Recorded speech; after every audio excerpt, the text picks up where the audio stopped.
Phil Cohn, thank you for coming to Regent and especially to Regent School of Communication and the Arts. You know, at Regent, we like to say we're here to build Christians to change the world, Christian leaders to change the world. And you are certainly that, a Christian leader. I'd like to ask you, how did this organization, Christ for All Peoples, get started? Well, thank you for having me, Dr. Land, and thank you for the tour today of Regent University. It is a fabulous place. I'm so impressed, and I know the Lord is working greatly here. As far as for Christ for All Peoples, I was offering myself to the Lord one day and just saying, Lord, I'm willing to serve you. And the Lord spoke to me in prayer, and He told me He wanted to have me start a nationwide outreach to internationals that live in America, even people from hard countries.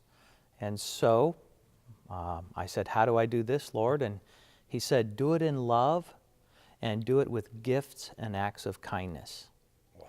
And then He said, I am sending a wave of love from Christians to these internationals. Now, when was Christ for All People started? What year? We officially started in 2007. That's not that long ago. Well, let me ask this. You and I have talked, and you talk a lot about how media are so effective at reaching people with the message of the gospel. Tell me a little bit about that. What do you see as the primary vehicle that seems to work for you in meeting the goals you have? Well, I've been involved with missions around the world, and what we've discovered is that most people in the world don't learn the way we do. We learn with books and literature, and they learn orally. They learn with stories, and a lot of people, a high percentage, are actually illiterate.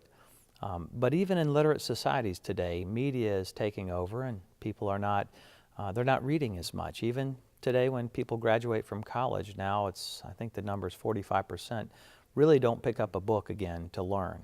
So media is so important, and we've got tools that have been developed for missions work overseas in people's languages. And what we want to do is we want to use the Word of God in oral tools that work in the heart languages of people.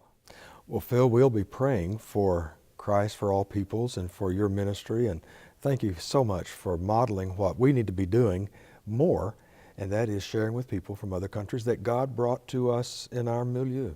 Thank you, Dr. Land.